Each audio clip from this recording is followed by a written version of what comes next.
Stump Station episode 13, and today's guest, all about business, all about men's health, absolutely incredible. The co-founder of Virtus and the founder of Menathon here in Dubai and the Middle East.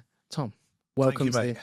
Thank you for having me. Man, it's absolutely amazing to have you, and we've got a lot to go over. Obviously business, obviously men's health, and very two ends of the spectrum, but I think a lot of men in business would probably suffer from men's health at some point with their mental health struggles. Yeah, I'd say so. But for anyone that doesn't know you, who are you? Who am I? I'm going on a veteran of the UAE scene these days. No, so I moved out here 12 years ago. In 2013, I moved out to Dubai with the idea of spending 2 years here and potentially moving on, and never moved on. So, I've been here for a while, been in the fitness industry for 10 years now, just under. Then we set Virtus up in 2019, 2020, just to kind of change the fitness market a little bit, and rather than being a distributor, go direct, launch your own brand, set your own brand, and build it from there. And it's been a fun journey so far. No, awesome. And what is like Virtus Fitness? What is it? So we're functional training equipment, everything from your CrossFit, your High Rocks, all that sort of your hybrid training equipment, strength and conditioning, high performance, built to last, but also built to be affordable, but also very customizable. And that's kind of one of the big focuses of what we do. No, of course. And like, obviously with the fitness industry growing in Dubai, especially in Dubai, the Middle East in general, you must be doing pretty all right. Like, you must be getting quite busy with all the new gyms opening up. We do all right, mate. We do all right. We work with some really cool brands. Building an awesome gym at the moment for a brand linked to Bionic, which is personalised health supplement stuff, who are obviously linked to Ronaldo and a few big names. We work with some really cool clients. Some big guys want to do some big things and kind of change the industry a little bit.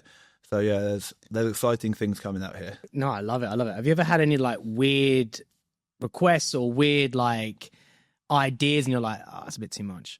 Most weeks. We've done a few. I mean, we've done floating villas and private islands and all sorts of stuff where we've had to, we flew a ply box out to France for a royal family member because that's what they wanted over there immediately. I was like, okay, we'll stick on the next flight. I actually think they ended up sending their own jet over to come collect it. We've done, private islands. We've had get equipment on boats to get onto floating villas in the middle of nowhere and very high security places. We've done some interesting and ambitious installs, but mate, I love it. Man, only in the Middle East, right? Only in the UAE where you see stuff like that happen. There's not a lot of other places in the world we could do what we do and see some of the things that we see, mate, that's for sure. It's Dubai in general is a phenomenal place. I love it. No, of course. And how has that grown? How has the business grown over time? Yeah, so we started off as a distribution business, representing brands from the UK, from Australia, from the US, and that was great. And then kind of we realised, probably partially maybe when COVID came, that you couldn't rely on other people and you had to kind of go your own way, do it yourself and stop relying on other people's supply chains. So that's what we did. We went direct to consumer. We ordered in a whole load of different products from different factories and kind of, trialed and errored and saw what worked, see what didn't work, and built. And it's been a fun journey since we started doing that. That's awesome. And what have you found like some of the hardest things to learn about business? I mean, I'm very lucky that I've got a very good business partner who is much more the business know-how side of it than me. I'm more the not so pretty face, kind of forward-facing part of that business, and he's a lot more the back end of it and the strategy and all this sort of stuff. So I've been very lucky in that aspect. But I think how lowly business can be as well. It's, you're out and about all the time, but I guess when it's your own business, you always feel like you're doing more. And you'll be working late at night, you'll be working from the crack of dawn because you feel that other people are going to be doing that. And if you're not doing that, you're missing out. And that's always been something I've always kind of had to do. And my stag do, I took my laptop with me because I had work to do, or my own stag do. That's crazy, right? Like, I don't switch off. I can't switch off. If I'm on holiday, I'm always doing stuff. Like, my phone's always going. And I think that people have always said to me I spend too much time on my phone. But I'm like, well, people are waiting for responses. So I'm going to answer them. And that's probably the hardest, like trying to make sure that you're keeping everyone happy and you're not overdoing it, but you're always doing enough, and enough's never enough, right? Like there's always more you could be doing. I agree. And I think when I left the gym 18 months ago, I left the gym, do my own coaching business in Saudi. It's nonstop. Like, especially when I was coming to Dubai for the weekend to record, this week was get up at 6, work, and I'd probably finish around 10, 11 most days because I had to get everything done to come here. Of course. Because like now I'm not on my phone for like half the days, 2 days, you're like, I have no choice to have everything done. And people don't realize like the moment, worst habit ever, but I would never stop it. The moment I wake up, I look at my phone and see what I need to do. 100%. It's a bit too much information. Grab my phone, go to the bathroom, sit there for 45 minutes. That is me working straight away. I think that's most guys' safe space, isn't it? Yeah, it's that morning routine where you can just kind of shut the door and not worry about the world, whether it be the missus, the kids, whatever it might be. Shut yourself away and plan your day and see what's happened the day before and read the news, read through Instagram, and just have a bit of time to yourself. No, that's true. And that for me, it became just go to work and get stuff done, even when I'm like my eyes half open. So I get what you mean when you're like, people are responding, people are needing you, and the quicker you are, the quicker they are, and the quicker it gets done. Of course. And when we first started the business, people loved us because of how fast we were. I think one of our very first orders with the royal family, which then spiraled into a lot of business, the guy who we quoted, he sent a request out to us, and I think it's like 3 or 4 other companies out here. This was 7 years ago now, 6 years ago maybe, probably longer than that actually. And we ended up delivering it to him, and he said that he came back to us and said we delivered the product to them before anyone else even sent them the quote in. That's crazy. I was like, how lazy do people have to be? Yeah. Like, it's not hard. Just put the client first. Yeah. And that's always what we did. And yeah, we saw some good success from that. And like, obviously now you're growing and everything seems great, right? Like, but I think business is so stressful. What people don't see is the little things going wrong or learning. And like, as you realize, some employees might do things a different way and you got to teach them. And what are some things that you find stressful that people don't see? It's the stuff that you don't have as much control over. If I've got control over it, I'm normally fairly stress-free over it. Yeah. It's more the stuff that you don't, and the logistics of it, and delays at customs or delays in the port, shipping delays, stuff like this. And you're like, the client's like, where's my stuff? I'm like, it's coming, it's held up here. They don't care about that. They don't care that there's been a delay from someone else. Obviously, to them, it's on you to deliver on time. Yeah. So I always say I'd much rather have stuff sitting in my warehouse for 2-3 weeks, waiting for a client site to be ready, rather than kind of us being a day late. True. Because that's a bad reflection on us. I'd much rather be early and always try and be early and make sure that, if we think it's going to be 10 weeks, then we quote 12 weeks and we deliver in 9. And then they're happy because they're like, oh, you did it early. Of course. Whereas we knew actually we wanted to be 9 weeks, but we were 11 weeks. We were a week late for ourselves, but we quoted 12 weeks because that's what we had covered. So no, I think that's a good way to be. I'm gonna steal that strategy. Say I'm gonna do it longer, and then when 100%. It comes less, it looks even better on you, right? Of course it does. Yeah, deliver early. Always over deliver, don't under deliver. No, I love that. And there was even on the previous recordings, I spoke about value a lot with a lot of people, and it's like the more value you can give, the better. And a sneaky way to give more value is just give a longer deadline and perform better. Of course, it just sounds so much better, right? Of course, like. Yeah, you always want to over-deliver on your promises and be a better person than everyone else trying to do the same thing as you. The people buy from people and over-deliver and stick to promises. Yeah, that's true. And have you ever worked with like competitions and things like that in the Middle East as well? We have. We've worked with most of them, and we do scale back from doing a lot of it because we don't really see the value in it. We work with a lot. Battle Cancer's one that we still work closely with. More so because it makes you feel good. Like, it's a brand that you want to help out. It's a brand that they do a lot of good. So I'm always happy supporting that. I try not to get involved in equipment for events that are kind of just there to profit, I guess. And I mean, why shouldn't they? It's a business. Of course they have to be there to profit. But a sponsorship of equipment, we never saw a return on investment on it. So that sort of stuff we've pulled away from. But yeah, Battle Cancer is one that it's close to everyone's heart, right? It's one that you want to help out with, and you want to do what you can to help them because it's good people and it's a good cause. So it'd be silly not to. No, of course, because you literally just answered the next question about profit there, because I don't think there is a lot of profit in sponsoring events. Don't get me wrong, it looks great for everyone, but, you know, financially you got to pick what's going to be better for you. Of course, and especially now that events get bigger and bigger, and kind of traditionally it was a rig and some flooring and bars and plates and stuff, and it's all pretty easy to do that. It's not a huge cost. Then, obviously, events now want 10 assault runners in there and all your bikes and all your rowers and skis, and it's like the cost of covering that is not worth.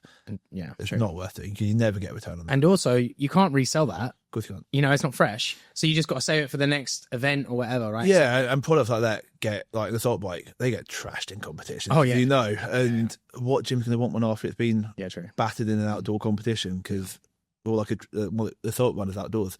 Yeah, like, true. They want to get matted with grass or sand, and then what, you meant to go sell that? Yeah, true. And I say that because I know when we met, how long? I think I want to say 6-7 years ago in Egypt. In competition. Yeah, in competition. And I don't even know how we ended up chatting and get talking. What I do remember... I know exactly how we did. God, how did we start? Because I think we both had terrible Movember tashes. And I think that was the conversation that came around. And I think with a comment about, that's my Movember, is it? I was like, yeah, of course it is. Look at it. Yeah, we were both like...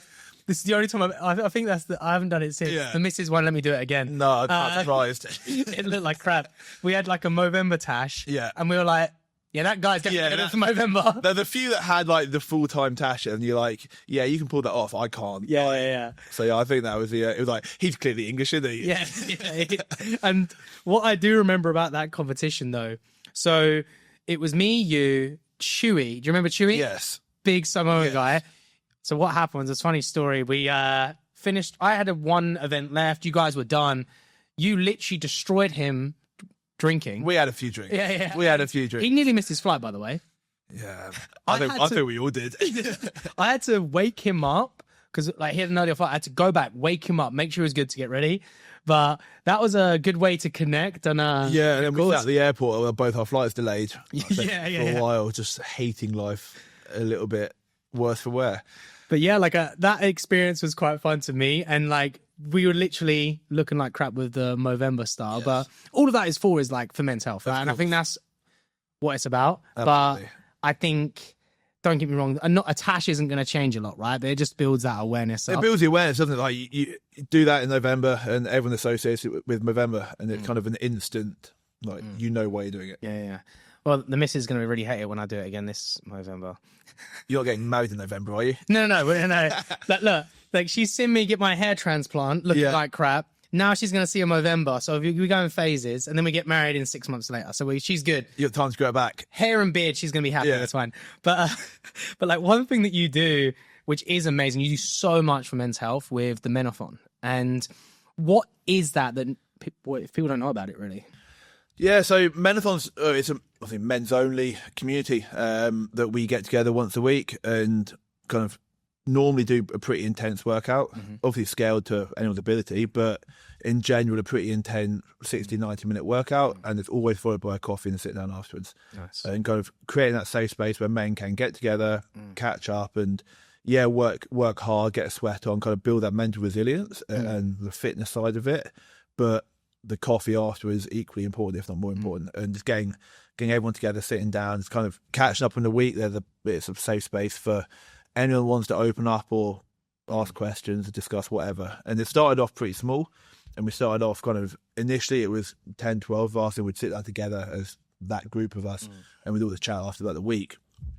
And then it grew and grew and grew. And in my head, I was always like, well, how can we maintain this big open community? And then I was like, we soon realised that actually we don't need to, because you get these communities inside the community, and everyone has their 4 or 5 people now that they've met through that community, and you have these their own groups inside that. So now everyone else has these smaller groups that they're really close to, they can be open with, and it doesn't have to be in front of 100 people anymore. It is just kind of your group of 5-10 people, similar to what we had at the beginning, and now everyone else has their own little groups of that. And obviously there's myself and Dale and Jack there, the kind of 3 founders who are there to support anyone and everyone we can do. But it's also nice that people now have their own communities where they don't have to come to us, and they don't have to open up to us if they don't feel comfortable to. And there are other people there to lean on for support when they need to. I think it's amazing. And what even made you start this type of movement? Dubai's a lonely place, man. It's nobody out here really has a family, right?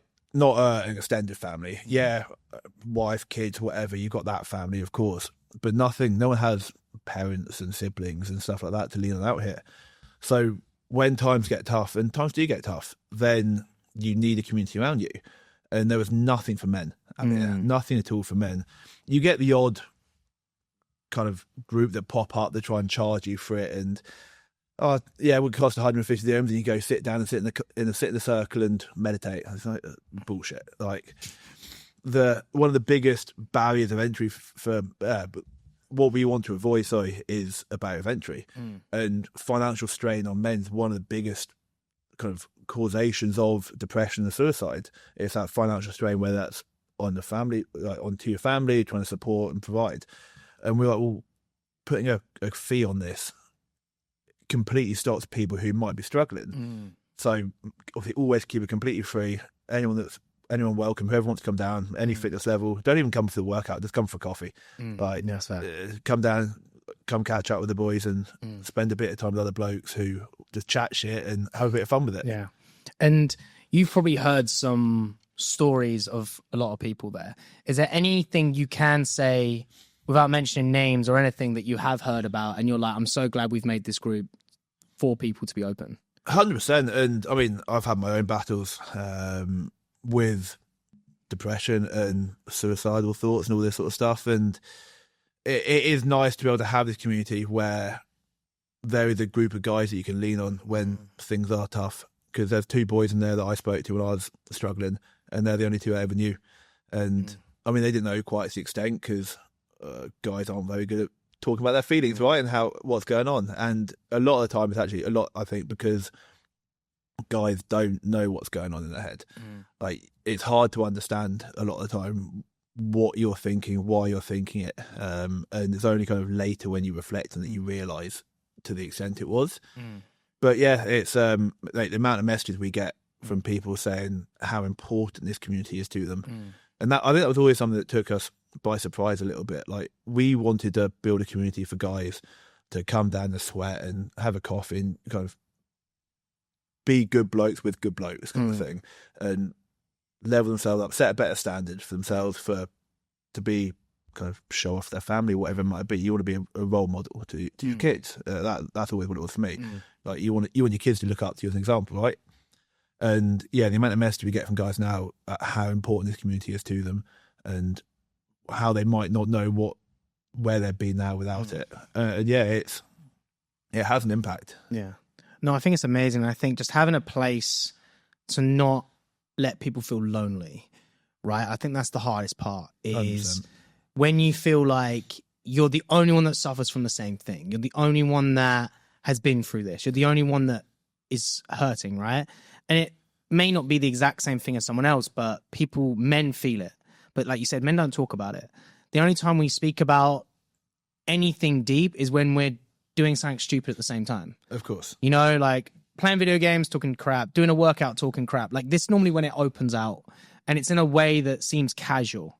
So men, including myself, are not that smart at picking up the cues. Of course. Right? So let's say someone might be suffering and they open up, but no one's really listening because you don't realize that was an open up topic. Of course not. And for yourself, like you said, you've been through it yourself. When was that? So I suffered with pretty bad postnatal depression after my second son was born, which I found, you feel guilt for, you feel like the worst dad in the world, right? You feel like, how can you have a new son born who's amazing, and yeah, you've got no connection to them, and you wish you didn't have that son. Like, it's fucked. It's rough, but you're like, yeah. And I'd go on the runs with the boys, and I'd chat to Dad, I'd chat to Sheen, and I'd be like, I'd feel like a piece of shit because I should be infatuated by this child. And I think part of it was because it was my second child. Like, you have your first son, and your world changes, everything changes. But then your second child, not that much changes. Like, it's not a whole new experience. And because when he was born, I then spent a lot of time with Arlo, my first child. I've never had that bonding connection with Jude. And yeah, you feel terrible for it. Like, but then you start overthinking that, and I drank a lot and kind of used that as an escape, and I was drinking most days, trying to not think about why I felt like the world's worst dad, I guess, and how you end up, you're like, well, maybe it's better that I'm not here because I'm not being a good father. I'm not worthy of this child. So you go down a rabbit hole of blaming yourself and not wanting to be around anymore. Yeah, that's rough, right? It is, man. It is. It's and it took me a while to realise what that was, because I mean, postnatal depression, it's not something that guys get, right? But it shouldn't, like, to the general population, it's not a thing that affects guys. Why would it be? It's not guys that have gone through 9 months of pregnancy. It's not guys that have been through the childbirth. It's not them that have had the mad hormone changes through that period. So why is it now the guy that's struggling? And that was always me. I was like, I'm not the one that went through all that. So why am I the one that's now struggling when she's now doing really well and being the perfect mother to the child? Why am I the one that struggles? And it's a weird one. It took me to listening to another podcast from some random Australian one, and they had a guy on there chatting about it. And I was like, all makes sense now. Yeah. I was like, it just kind of help put them all the pieces together, and that kind of made me really realise it. But yeah, it's rough. But then now that I know that position that I've been through, and I've had mates who've had children since then, and they kind of mentioned a few of the cues that I was thinking at the same time about not having a bond with their child and stuff. And it helps me now realise, like, okay, let's keep checking in on that and see how they're getting on. It does take time. Like, I guess the mother's bond with the child's instant. It does take time for the father, and I think that is normal. But I think I just turned it into something so much more than it was. And got myself into a pretty dark place. Yeah.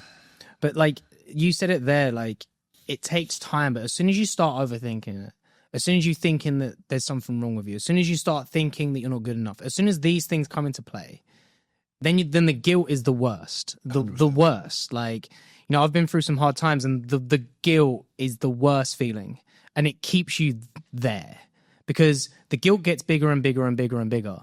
And then however you're dealing with the issue gets bigger and bigger and bigger and bigger. Of course, it's that kind of imposter syndrome, I guess, where you feel like you're not worthy of it. Like, you've got an amazing child. I don't deserve that, because you go through that. Why do I deserve to have such amazing children when this is how I felt about the situation? And I still feel guilt now that I wasn't the present father for the first 4 or 5 months. Like, I'll always carry that guilt. Yeah, and it's always something you'll always think about. But I mean, to them, it's irrelevant. They won't remember anything. Of course they don't. But yeah, it's always something that will kind of play in your mind. No, of course. And like, how did you get out of that? How did you transition and start feeling a bit better, building a better bond, and like coming out from it? Yeah, it took a bit of time. It took. So I think when Drew started growing up a bit and he was trying to do more things, you could then be more present doing that. And kind of when he's crawling around and smiling and laughing and stuff, kind of, you then feel like you start creating that bond with them. Whereas the first couple of months when they don't really do anything, really, like, it took for them having a bit of a personality to really start creating a bond. And then I ended up writing everything down. It took me to writing like a full, a whole story about what I'd gone through, really, to properly process it. And put everything on paper, and I showed the therapist I was seeing at the time that, and she was like, "Yeah, you need to send that to Emma." So I did. I said to her, and kind of half explained everything to her about what I'd been through that she didn't really know about. Obviously, she knew I had no connection to our child, but certainly not to that level. So it took writing everything down to really properly process it and get it out. Yeah. Was it harder to write it down, or was it harder to tell her? I never did tell her. I wrote it all down. Oh, you didn't know? I mean, she'd make comments about how I hadn't held Jude all day, and I'm like, I know. like, so she could see it, but not to any extent. Like, you just think it's kind of, you play it off as normal, really, I guess.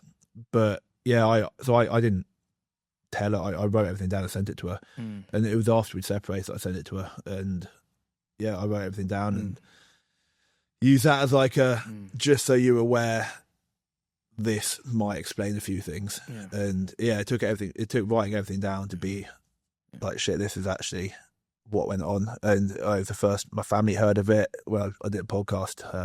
It was the first my family heard of it, listened to that podcast, and that was a raw moment for them, I think. I certainly never shared any of the stuff that I wrote down with them.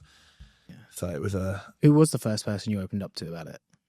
Also, Dale and Matt Sheedy were the two I was chatting to, and a lad, Sam, who's based in Bahrain, who's my son's godfather. So I got Sam's Arlo's godfather, my eldest, and Dale's Jude's godfather, and Dale's one of the other founders of Menathon. So I saw him every week doing the Menathon stuff anyway. I trained at his gym at TK27. So he's been a good mate for a few years now, and him and Matt were the two boys that I spoke to kind of week in, week out when we were training, about how much I felt like a piece of shit and a failed father because of how I was feeling. And then Sam, I was pretty kind of, we had a lot of calls because I know he'd been through a few things and shared a lot of messages on that. And yeah, it was those three boys that kind of I'd chat to and tell things to and kind of open up to along the way. And yeah, without that support and that network, it would have been... It could have been a very dark place because it wasn't that great a place anyway. No, of course. And like, you opening up to someone and really talking about it is like, you know, the way to be. But it's just that doing that is hard. You know, that's like acceptance, right? Like it's reality. And you had Menathon there with people there whilst you're going through this at the same time. Yeah. So, I mean, we launched Menathon in August the 27th, 2023. So we come on 2 years next weekend. And then Jude was born October 2023. So we just launched Menathon at the time. So I was like head buried into that and trying to grow that. And I was taking Arlo to all the Menathon sessions because I'd run with him in the pushchair and we'd do all the workouts with him in the pushchair with him plodding around alongside me and stuff, which was class. I loved it. But yeah, so kind of that was going on in my head, and as we were kind of growing Menathon and more people coming down, and kind of we were preaching this whole open up and be honest about stuff, and there I was not. But like, I think everyone processed their own way, and it took a lot for me to, like, the boys who knew, but probably never to the extent. But if it wasn't for them, it'd have been a lot worse. So I think that's kind of the way I look at it, really. So in that moment of like, when you said it would have been a lot worse, right? Yeah. What was that switch of moment from there to I need to go chat to the boys?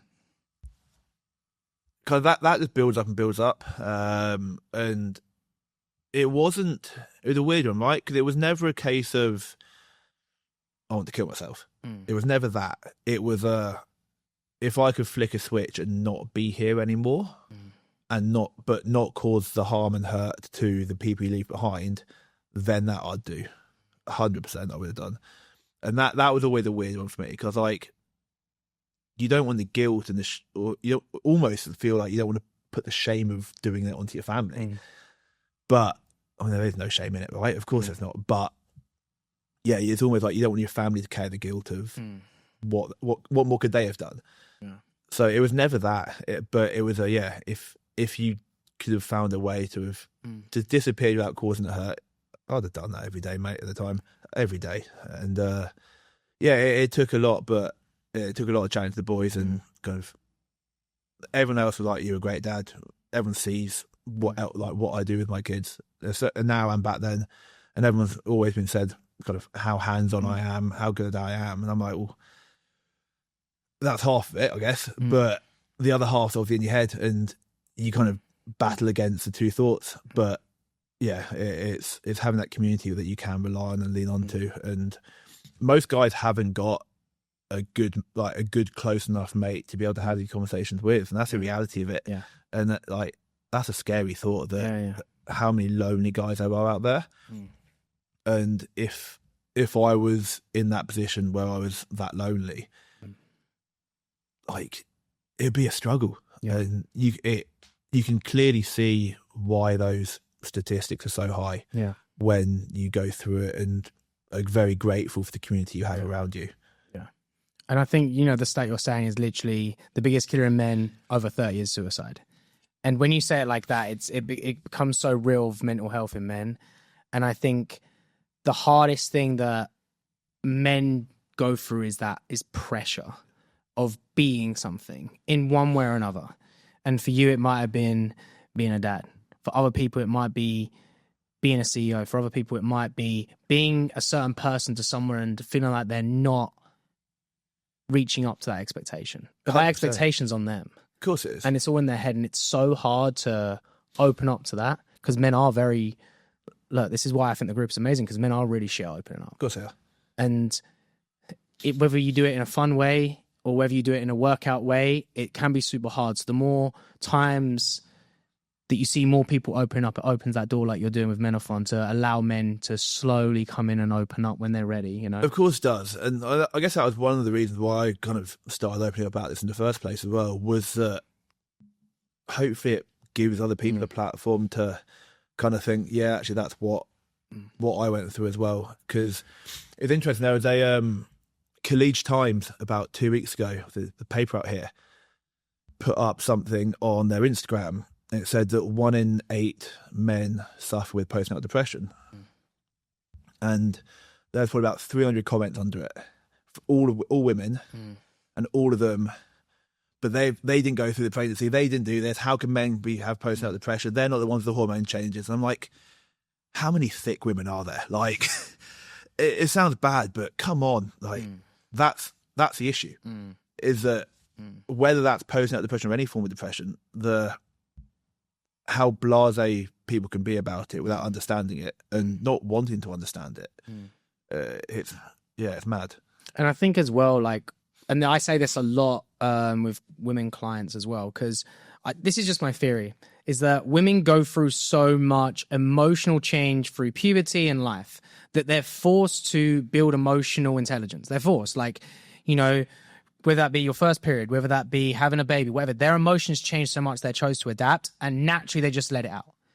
Men, like, I don't know about you, but when I was a teenager, you don't really speak about hormones changing and, oh, now I'm horny all the time and now I'm sad all the time. No one speaks about that. And then when we get older, it gets less and less and less and less. So men aren't very good at this emotional intelligence of opening up at all. And when you do, you kind of feel like, I'm a bit of a fucking bitch if I open up.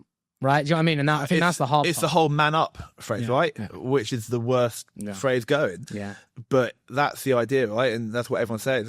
Suck it up, man up, you'll be fine. Yeah. And, crack on. Yeah. And that's not the reality. Yeah. And the reality is it is absolutely fine not to be okay. Yeah. And seek help if you're not okay. And whether that's, I don't mean seek help by go see a counsellor or go see a therapist.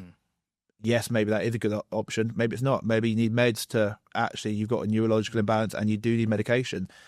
A lot of guys do. There's absolutely nothing wrong with that. It's but seek help from someone and talk to somebody, because it could well save your life. I agree. And I think as well, like, that term of man up. So me and my mum used to say to each other as a kid, and it wasn't in terms of emotional manning up.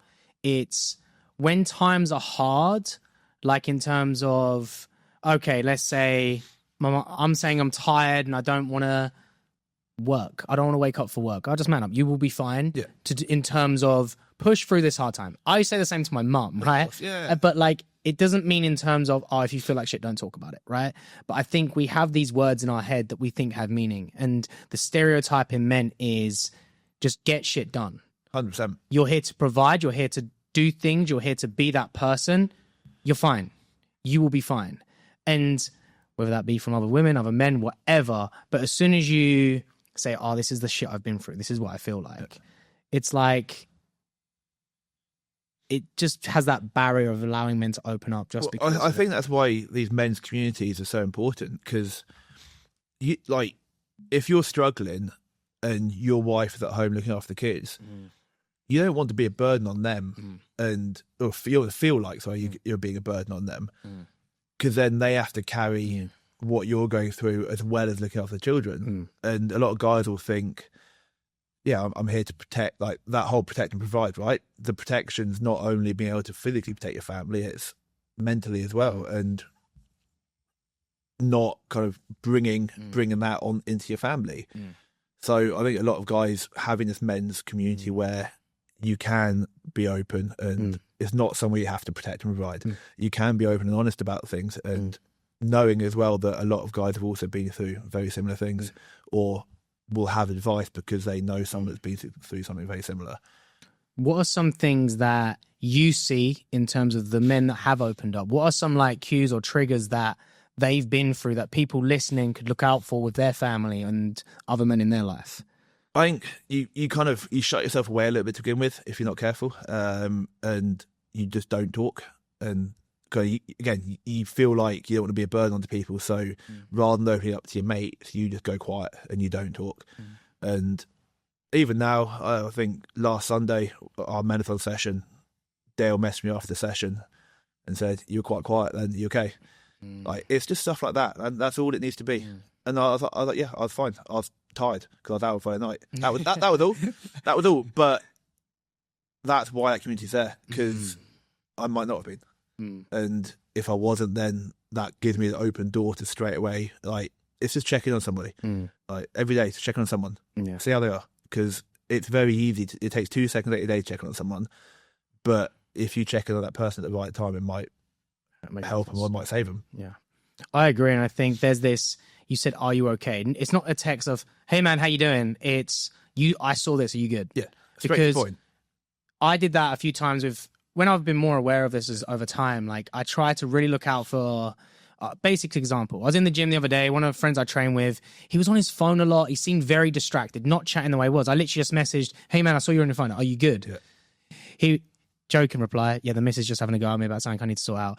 But honestly, it's fine. Don't worry about it." Like, I mean, even though he was okay, but it's just being more mentally aware of what you're normally used to if someone's changing. Of course. And just really looking for that. And are they just, like you said, being more distant, being more quiet?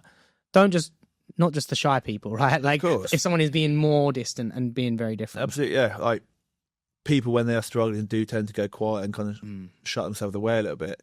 So whether that's, we had guys who kind of might go a couple of weeks without showing up, and it's like, I think we need to check in on here and see what's going on, because that's not normal. And sometimes it's, I've been going through a little bit and just want to get my head back in the right place, and you're like, cool, let me know how to help. Other times it's, I've just been busy and I'll be there, and cool, we'll see you soon. Well, whichever way it is, but I think checking in is making sure that someone, whoever that might be, checking on somebody and just see how they're doing. And how do you do that with Menathon? Because like in Dubai, like you said, it can be quite lonely, whether you're a single man, whether you are married, whatever, but you don't have full support here. How do you mix that fitness and mental support in your group? So, I mean, every session starts with a workout. Always does. And it's normally pretty intense.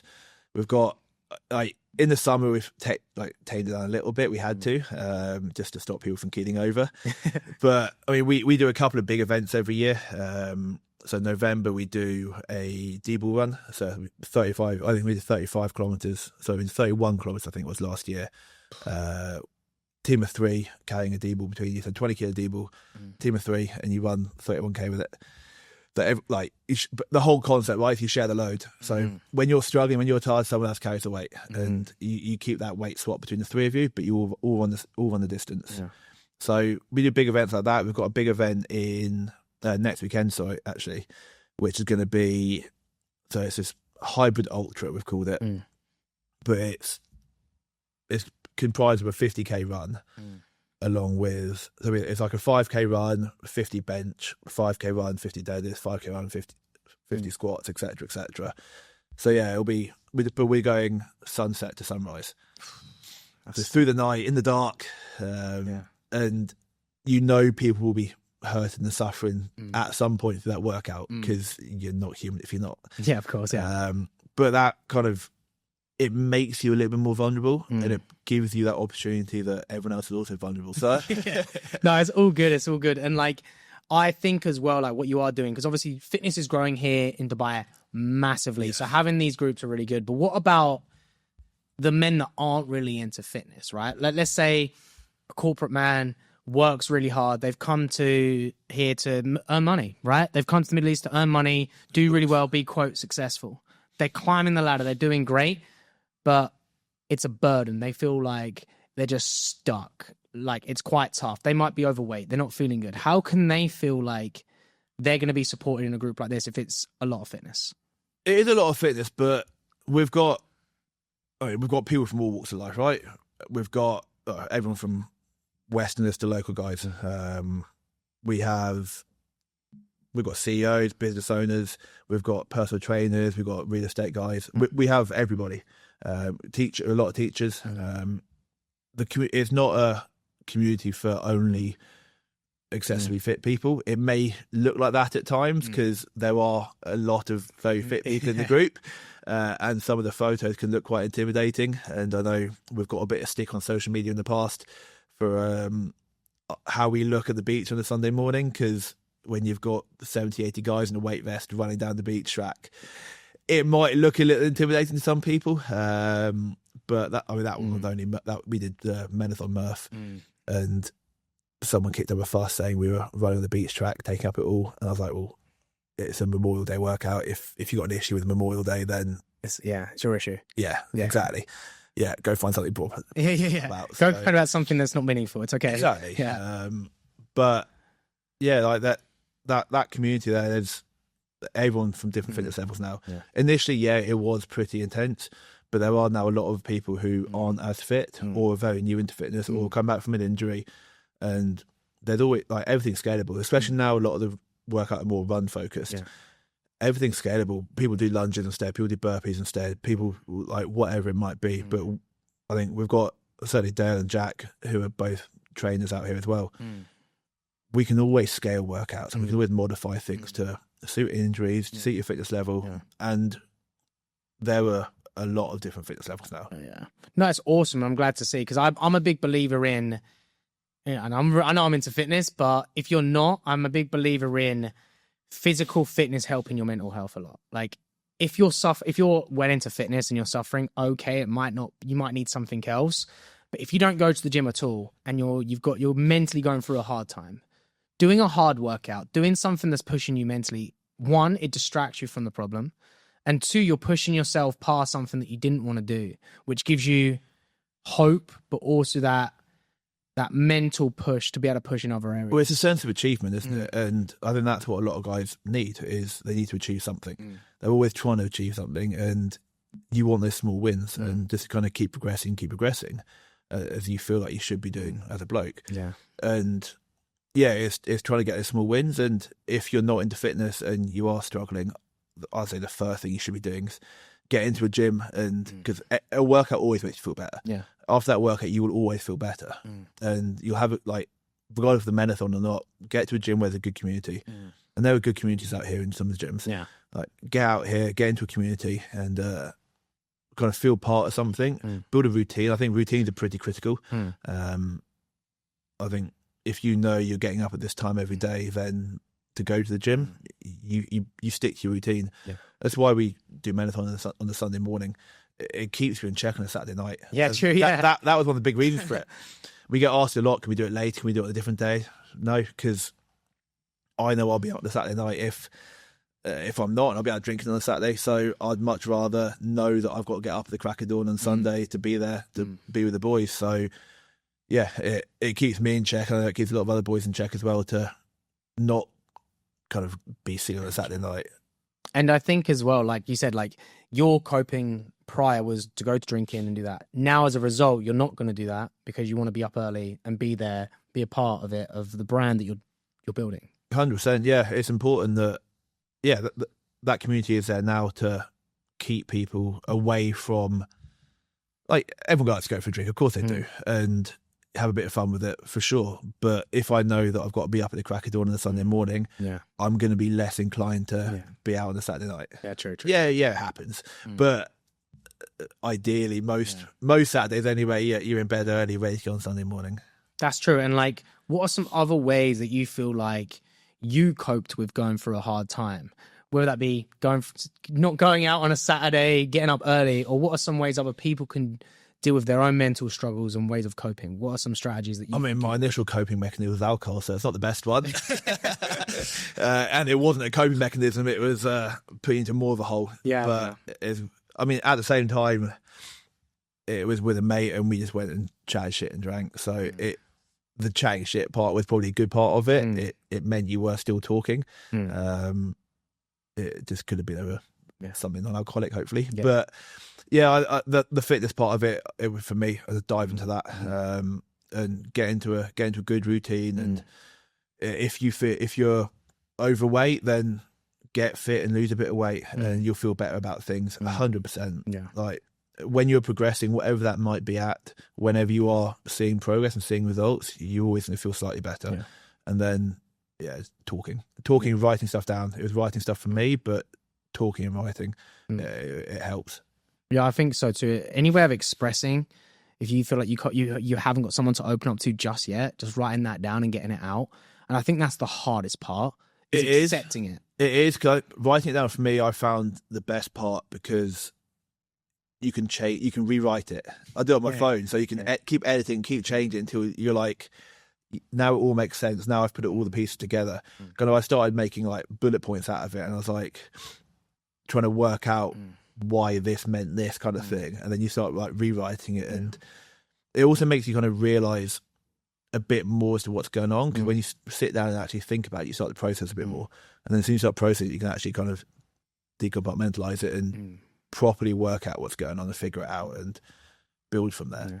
And how are you feeling now with the boys? And I'm good, man. Yeah, it's good. Yeah, life's good. Yeah. Life's good. It's everyone has those days still. There's certain triggers and stuff where it still gets to me. But in general, mate, I'm good. Yeah. It's life's good. I can't complain. Yeah. I can't complain. Business is good. The boys are great. It's... How long is that distance, by the way? When you say I'm literally good, I'm all fine, can't complain, from that to where you were, how long is that time period? So I'd say my deepest, darkest thought stage would have been about 20 months ago. And it always lingers there, right? As I said earlier, you always feel the guilt. You always feel that you should have done more. And there's like, you're never 100% fine. And everyone has bad days. Like there's a song that triggers me every time, and I can't listen to it without bawling my eyes out in the car. How comes? Why the song? I don't know. It's it's called Tightrope by Sandy Tom. I don't know. And it's all you wouldn't know it, but it all links to, I mean, holding on by a tightrope, right? And every time that song, it always gets me without fail. And even now, like if I play that in the car, I'll be bawling my eyes out listening to it. So you're never 100% fine, but day to day and in general, like I'm good. I'm happy to be here. The boys are amazing. Yeah. I've got a great bond with them. Yeah. But the Dubai Maulathon that's been going on. Yeah. I've taken them 3 times this week, and Arlo just does a little 2.5K loop, does his run. He's not even 4 yet, and he's out running, doing that. I love it, mate. It's class. And I carry Jude and plod with him, and he runs a little bit. I pick him up, and he runs a bit more, and I'll pick him up. So, yeah, man, it's nice. It's good. How does he find that? Like, because he said he's 2.5. How does he find plodding along and then picking up? Does he enjoy that? 1.5. Yeah, nearly 2. He loves it. He'll get annoyed when I pick him up. I'm like, mate, I'm going to leave you behind otherwise. Come on. You're slacking now, boy. Come on. I know. For this. Look at your brother. Look what he's doing. Yeah. But like I'll pick him up for a bit, and I'll catch up with Arlo because he flies, and then we'll plod together for a little bit, and I'll pick him back up. Mate, he loves it. Nice. He loves a bit of dad time, a bit of fitness. They've both watched. Arlo learned to walk in the gym, in Dale's gym, so Unit 27, which is now going to be what is now TK27, and Arlo learned to walk in there, holding onto a sled, and taking his first step, pushing a sled. So it's like they've always been into the fitness side of things. They've always been around the fitness environment. They both come and watch me on the Sunday morning on the beach, get sweaty, and they'll get down, get involved, and do burpees with us. And mate, they love it. They love being active, and I think that's super important. Like, I agree. And I think as a parent, like, just, you can't tell a kid to be healthy. You got to show them to be healthy. You can't tell a kid to be, quote, disciplined later on in life. You've got to be it, right? So them seeing you, for example, walking in the gym for the first time, right? That kid is so used to being in active environments, and being that sort of a role model for them is going to completely change their life, right? And for parents out there that do have kids that would love to have their kids being just as active, right? Would you say the same thing? Just do it yourself and show them? Show them that's like, you want your kids to know that being healthy and being active and eating well is the normal. They shouldn't look at that and be like, oh, they're doing that, that's different. No, that should be your everyday normal. The sitting in McDonald's or sitting in front of a TV all day, that should be the abnormality. Yeah. The being out and being active and running around and tiring yourself out and falling over and cutting your knees, that's what kids should be doing. Yeah. Like, kids should just be kids. Let them be kids. Yeah. I completely agree. And I think as well, parents should definitely be like embracing, because kids have more energy than us tenfold, which you definitely know more. Yeah. Yes, they do. And they're going to tire out, but you need to be the one that pushes them. And if they see you're pushing, they're going to love that just as well, right? Of course they are. And as a parent, as a business owner, as a dad, like, you're a leader in many areas. What are some things that you found are so important as, like, whether that be a leader in the household, whether that be leader in business, or even leading a group? What are some traits that you think are important? I think it's being healthy and being active. I think because that's not hard. Like, there's no cost to being healthy and active, especially out here. There's such an easy access to fitness. Like, Menathon, for example, is obviously always free, but there's a lot of these run clubs that are free. You go swim in the sea, go run on the beach. Like, there's no cost to any of this. So there's nothing stopping you from getting up in the morning, put your kid in the pushchair. It's what I used to do with Arlo. Put him in the pushchair and just run with him.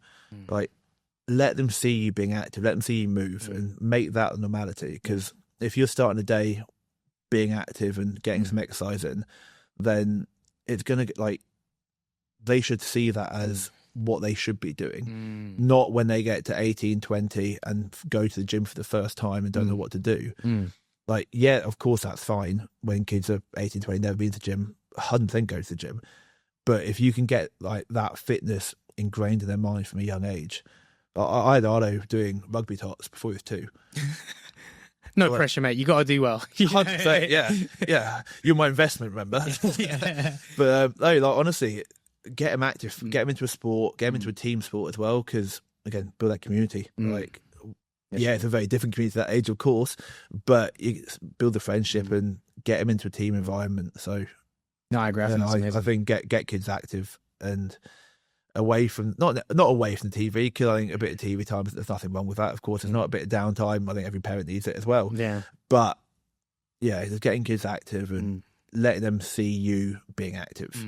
Like, when I pick up the boys in the morning when Emma goes to the gym, and they know straight away Mummy's going to the gym. That's what they know she's going to do in the morning. And I'll take the boys out and we'll go for a run or something, and they know that Mummy goes to the gym.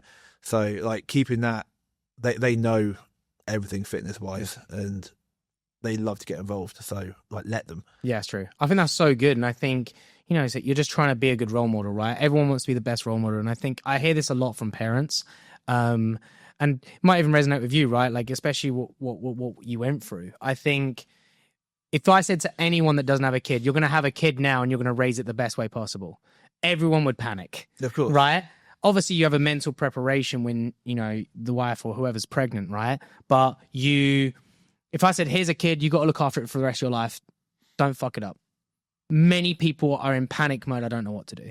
So you've got to accept the fact that as a parent, you're going to mess up. Of course. You're not going to do the best, but you got to try. And that's all that matters, right? 100%. And for yourself, like, you know, parent, fitness, business, how do you balance that? Like, that's a lot. So how do you balance that? Not very well. I mean, they're kind of my 3 pillars, right? It was kind of 4 pillars, I guess. Would be like the family, the work, I guess Menathon, and then my own fitness. And trying to kind of juggle the 4. Yeah, friends and family. And I go through phases. Like, sometimes I'll work late and kind of be able to spend more time with the boys and then work until 11, 12 o'clock and get up early and train, or I'll train late. And there's always room. Like everyone's always got time. Everyone says, I've got no time to do anything. Well, if you're working from 8 till 5 or 8 till 6, whatever it might be, go to the gym 6:30 to 7:30 or go to the gym at 6 a.m. There's always time. You can always balance that. And then if you want to go out for a beer with the boys, go out for a beer with the boys once the kids have gone to bed. Do the kids' bedtime, to be there for them for that. If you train in the morning, do kids' bedtime and then go out afterwards. There's always time to make time for yourself. And I think making time for yourself is important. And it's something that I never used to do. Like training wise, yeah, I did, but the social side of things I never used to that was always very low on my priority list. And that's something that I think is very important. But yeah, it's not easy to balance everything, and you'll never have a perfect balance. But that's also fine. Yeah, like no one expects everything to be perfect. I think as long as you're present for your kids, and you keep your own mind in check, and you're being fit and active, and obviously day to day wise you're working, then you're doing all right. Like I agree, and like you can give me some advice here, because I'm at a moment where my life is literally gym and work, and I literally don't do anything else.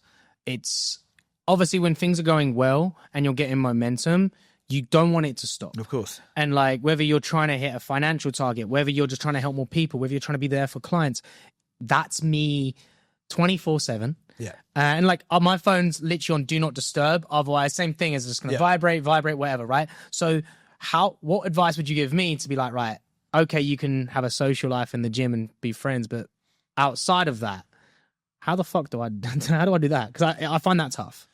Yeah, I mean, you've got to, I guess, socialise with people outside the gym as well. Like, yeah, inside the gym, of course, but that's more of you're there for your fitness. You're not there for your socialising. Yeah, it's a great community to be around, to be fit around, of course, but that's not where you're going to go chat shit about God knows what. Yeah. Whereas, yeah, make that time like an hour a day to, whether that's you want to go sit and read for an hour and have your own time just to do that. Whether it's you're out on the toilet in the morning, whatever it might be, right? Like you've got to make time for yourself to be able to look after yourself, because you're your own investment, right? You need to be on form to be able to financially be able to be stable and provide. So yeah, you got to invest in yourself as well. Would you say that do something for yourself every day or once a week? What would be like for someone that's literally on the go all the time, business, family, everything, what would you say to do? Is it once a week? Is it every day?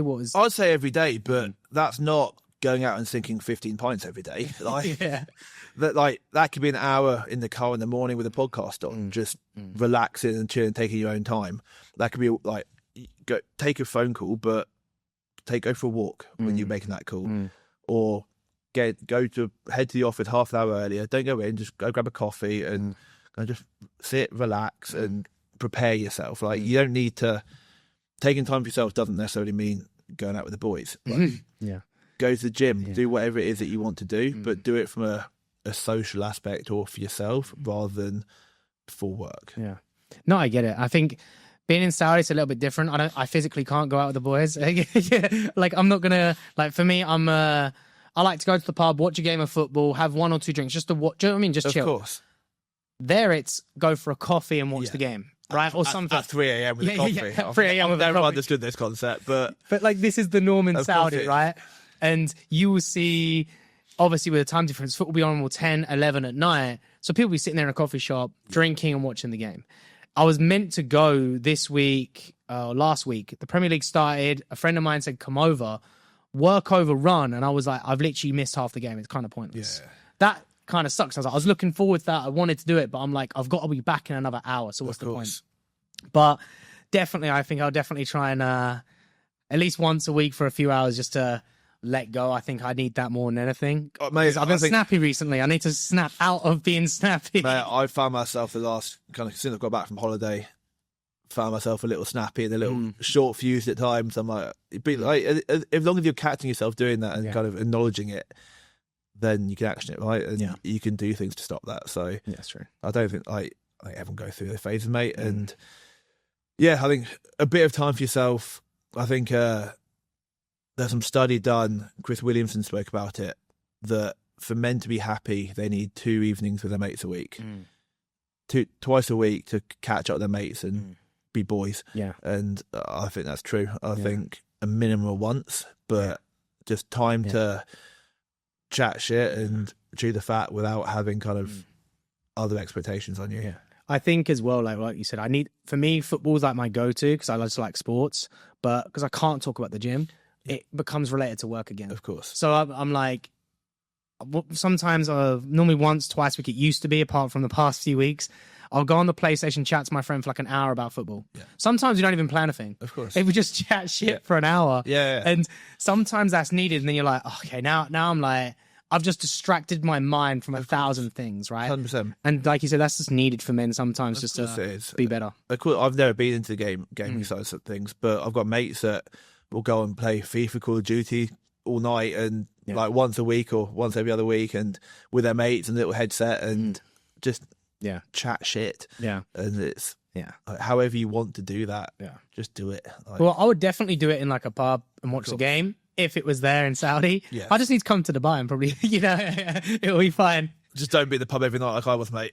Yeah. And like saying that my dad used to own his own pub and for years, and he'd be like, oh, son, stay for a drink. And I'd say no, because I need to go to the gym. Yeah. So I was an 18, 19-year-old, like saying no to my dad for free drinks. Yeah. Like every kid's dream is that. Honestly, mate, yeah. It did take advantage. But back to you, like, what's next for you? What's next for your fitness goals, your business goals? What's the next step for you in the next couple of years? I don't know, man. Like, the goal is to expand Virtus and keep growing that and expand it out of just the UAE. We've done a lot of stuff in Saudi with some pretty cool people. But, yeah, we want to expand. We've done an awesome project over in Bahrain recently with a client called Aldoy. But, yeah, we want to expand outside of this region. It's licensed in Australia. It's potentially going to be licensed in the UK. Nice. Not sure what we're going to do yet, whether that's work with distributors or however we look to expand it. But the goal is to expand that and go big with that. That's kind of the kids' university fees and stuff built into that business. So it's that's an important one to keep expanding, keep growing over time for sure.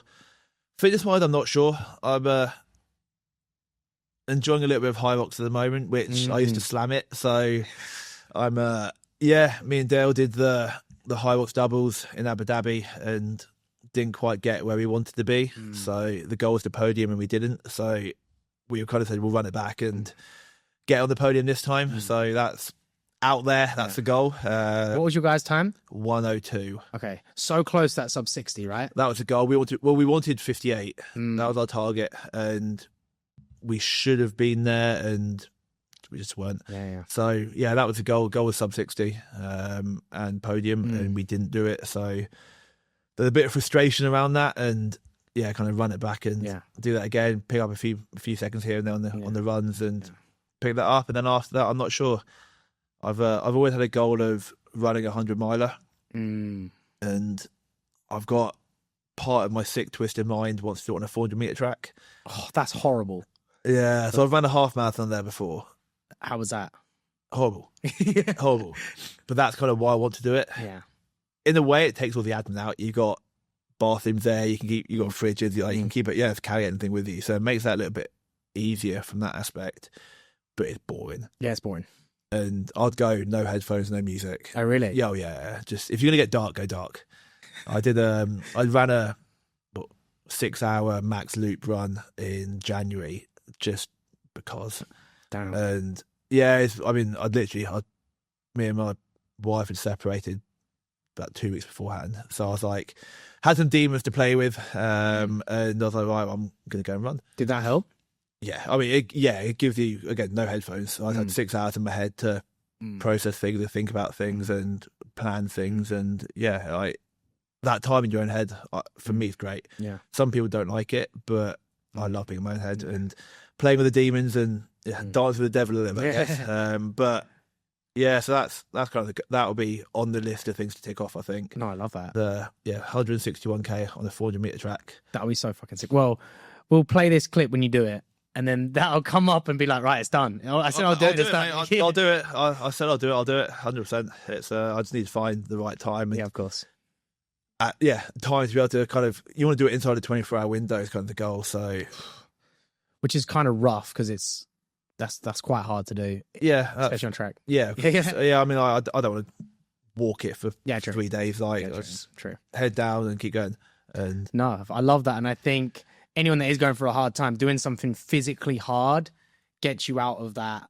It's the whole goal setting, right? Yeah. Like, set yourself a goal, set yourself a target, and I'll say start small, but that's not that small. Yeah, that one isn't small. No. But in general, set yourself a target, something you can progress towards, something you can train for. Doesn't have to be fitness related, but just something you can, a goal to work towards and to aim for, because that will keep you in check, it'll keep you on track, and I think that's pretty important. No, I agree. And for Menathon, what's the plan? What's the goal there?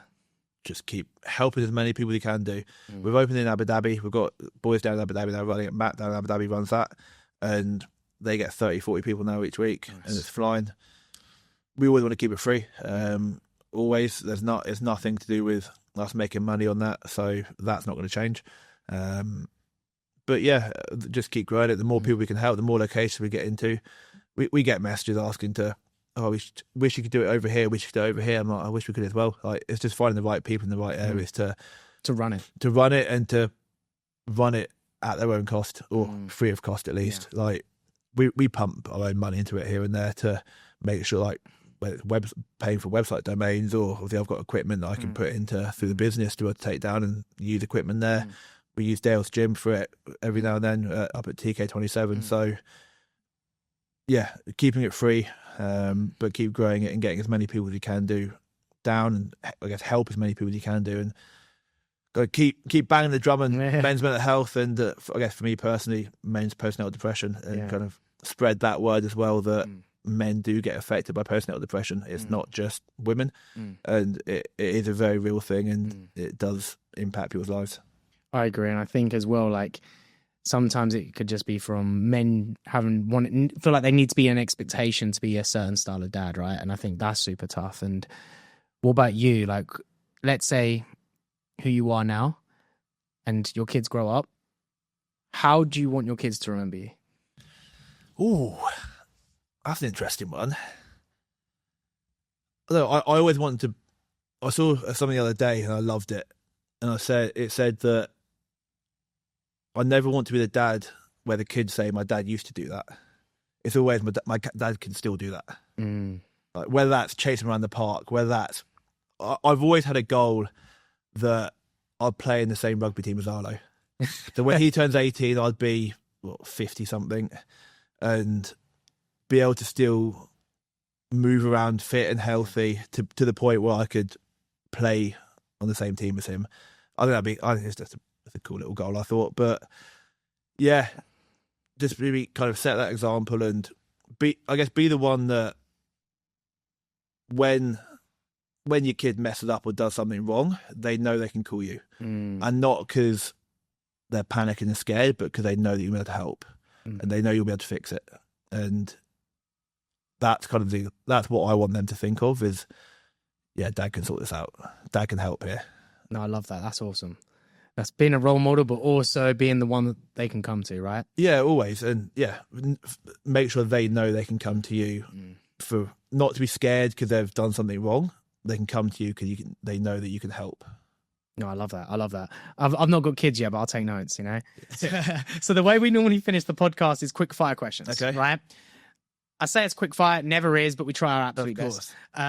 So it's just some are fun, some are maybe a bit deeper, but we'll go from there. Let's go. So, coffee or pre-workout?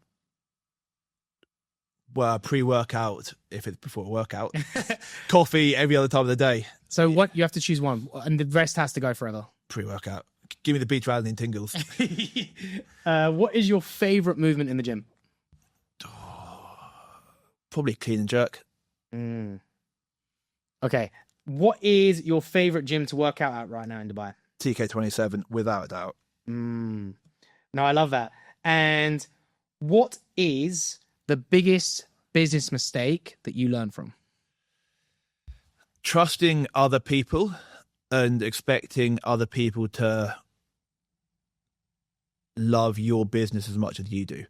Or trusting employees to love your business as much as you do. that, and then also trusting, whether it's a design or whatever it might be, not to double check and triple check and kind of assume that they've done it right and then get bitten for it. Yeah. No one's going to be as passionate about your baby as you, right? Like, no one's going to love your kids as much as you. It's the same thing. It is exactly the same thing. But also, I guess when you've employed someone to do that job, you want them to be as committed as you are. Yeah. So there was it might have been Chris Williamson as well, or someone. They said if an employee puts in 80% of what you would do, that is an elite level employee. Yeah. And like even then, you're like, that would be amazing, right? Yeah, but it'd still be 20% not enough. Yeah. And that's the thing. When it's your thing, it's never going to be, right? Of course. Who motivates you? Who's your motivation now? I guess the boys that I train with and compete with, but also my children, man, because they motivate me to work harder, be fitter, be stronger. It's not necessarily that someone you have to look up to. It's more that you want to be better for them and because of them. No, I love that. That's so good. And who inspires you? My parents. They're both pretty fucking awesome. Yeah, like they're good. My business partner, Jeremy, he from a business aspect, he's got his head screwed on, and I learn a lot from that. And then just the boys, like competing with the lads and all that, like everything inspired me to push harder. But also the new guys in the gym, man, like. Or you see someone who's possibly out for their first ever run down the beach track and who's very much heavily overweight. And you're like, fair play, like, good on you. Like, it's not that you shouldn't be here kind of thing. It's no, good on you. That then pushes me to be like, well, if he's out there doing that, I should be doing that. Yeah. If he can push through that bit that he's probably never done before, I'm sure I can do something I've never done before. Yeah. And what is your favourite cheat meal? Burgers. I'd say burgers, but that's if we're not classing almond croissants as a cheat meal. I can smash them all day long. Almond croissants. We should need to get some more here, eh? And what is one thing men need to stop doing to help their mental health? Ooh. Comparing themselves to other people and wishing they had what other people had. Because you always will do. You'll always look at other people and see how other people are doing, and there's always going to be people doing better than you. Of course there is. But don't judge yourself based on how they're doing. Judge yourself based on how you were doing 6 months ago or how you were doing a year ago, and see how far you've progressed over time and use that as your basis of how well you're doing. Oh, I love that. Hopefully the men listen. And anyone in Dubai should definitely come to Menathon, even if you just want to support. I think that's key. 100%. You don't if you don't want to do the workout, don't come do the workout. Come join us for coffee afterwards. Come. We've had boys that have been injured during our workouts, kind of who obviously couldn't do the workout. They've come down and given water out during the workout and then sit around for the coffee afterwards. Like, if you can't do the session, cool, but come down and get involved and cheer us on, or come watch, and then come join us for coffee afterwards. Be like the boys, eh? You're like, just come along and enjoy it, eh? Exactly. Yeah. Dip in, do what you can. Do what you can do and join us. Just be part of that community. No, I love it. I'll have to be in Dubai longer. Just keep coming down every Sunday if I am here. And look, thanks for coming on the podcast. Mate, absolutely amazing. Thanks for opening up about men's health. I think it's so important to talk about. And for anyone else out there, obviously subscribe to the podcast, but go check it out if you're in Dubai. All men should just go and at least experience once. And obviously, if you're on equipment, you know exactly where to go, right? Of course. But no, thank you for coming on. That is episode 13. Pleasure, man. Thank you very much.